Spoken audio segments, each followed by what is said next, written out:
Welcome. Today we will be talking about a form of alternative finance known as revenue-based financing or royalty-based financing. Revenue-based financing is a way of raising capital for a business from investors who receive a percentage of the enterprise's ongoing gross revenues in exchange for the money that they invested.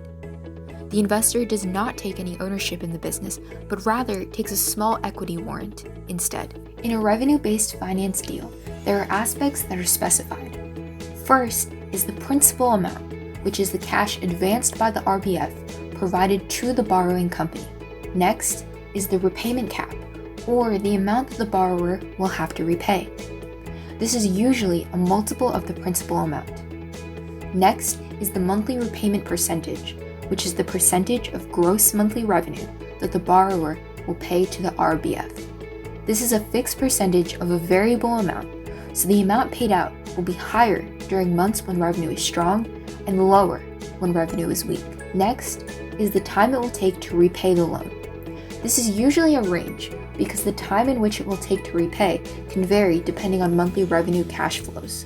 Finally is the minimum required monthly revenues.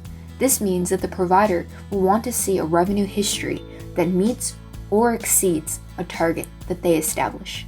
There are certain scenarios or structures that RBF can follow. The first is that the investor receives a predetermined multiple of the initial loan amount, and this can range from 1.35 to 3. Next, the investor can reach a predetermined internal rate of return. Finally, a predetermined final date is reached. Of these three paths, the first is the most common. Revenue-based financing is a good option for startup businesses, specifically SaaS, software as a service, tech companies, and subscription-based companies. A business may also want to consider this form of financing because they may not qualify for more traditional financing options such as loans. Some other benefits of revenue-based financing is that there are longer repayment terms, larger financing amounts, no equity dilution, and unique eligibility requirements that make it more accessible.